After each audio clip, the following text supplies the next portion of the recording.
Il s'agissait pour la centaine de participants, membres de la Commission Paix et Sécurité de l'Union africaine et partenaires, de construire de nouveaux modes de règlement de conflits et de se doter d'une position consensuelle à défendre au Conseil de sécurité des Nations Unies à Genève. La thématique principale à laquelle nous nous sommes intéressés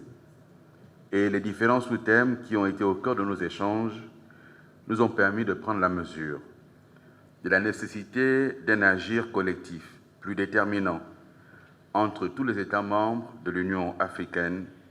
et plus particulièrement entre le CPS et les A3.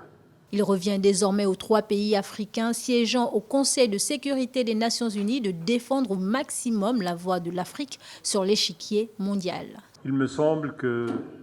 les recommandations qui ont été adoptées nous permettent d'espérer un renforcement de la présence et du travail des A3 et également de pouvoir prétendre à un rôle beaucoup plus important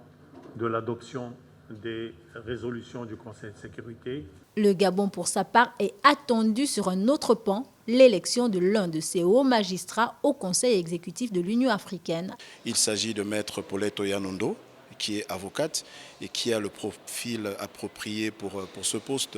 ce d'autant plus que les 11 commissaires qui siègent au sein de cette commission ont prioritairement des profils de juristes. À Libreville, un tournant décisif du positionnement africain face aux conflits et crises du continent vient d'être emboîté.